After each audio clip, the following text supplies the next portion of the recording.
Mr. Secretary, as you know, I represent San Diego, the largest military community in the country. Right now, as we are speaking, 2,500 San Diego Marines are off the coast of Iran. Many other San Diegans in uniform have gotten 48-hour deployment notices.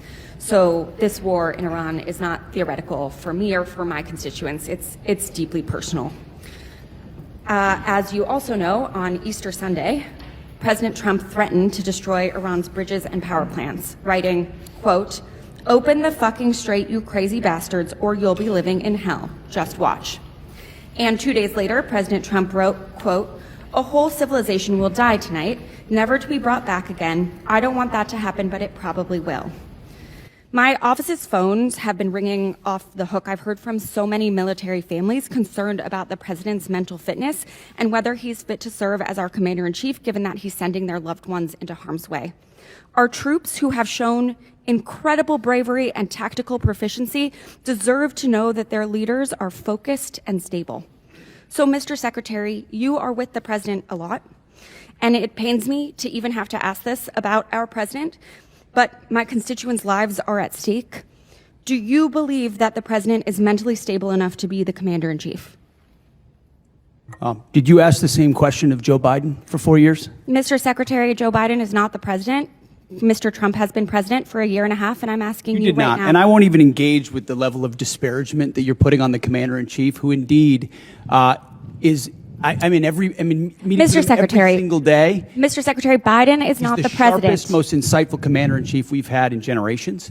And you want to compare, you want to ask that question after you and your fellow Democrats defended Joe Biden, who could barely speak and didn't know what day of the week it was? As you know, he governed through an auto pen. You got a Secretary of Defense who went AWOL for a week. I can't be gone for 10 days, for 10 minutes. I will reclaim my time. Lady's time. She's reclaimed it. So, as Mr. Jimenez said, we should be taking leaders at their word. So is there a reason that we should not be taking our leader at his word? Iran should not underestimate the will of President Trump and the United States military to achieve our mission. Okay, well, I want you to know this is not a partisan thing. In fact, many Democrats have had, many Republicans have had these same questions. Marjorie Taylor Greene said he's out of control and he's gone insane. Candace Owens said the 25th Amendment needs to be invoked. Megyn Kelly, Tucker Carlson, who you used to work with, Alex Jones, Stephanie Grisham, the list could go on. So how do I explain to my constituents that while they are in harm's way, their commander-in-chief is posting these unhinged posts? How did you explain to your constituents what happened on October 7th?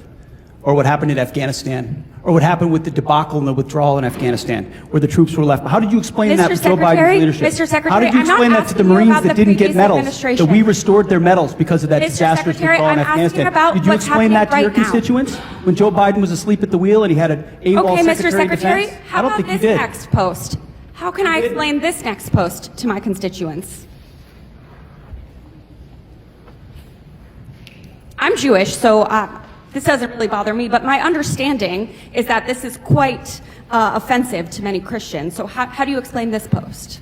I'm not here to explain posts. We have an incredible commander-in-chief who Mr. puts our troops Secretary, first. I'm here for a budget hearing about our troops. This is historic budget that's giving our us troops. a chance to defeat Mr. Secretary, our adversaries. Mr. President Secretary, Trump is doing that in world-class fashion. This is Gentlelady about our has reclaimed her troops. time, Mr. Secretary. This is about our troops. This is about who is commanding our troops and if our troops can trust that they are being sent into harm's way under good strategy.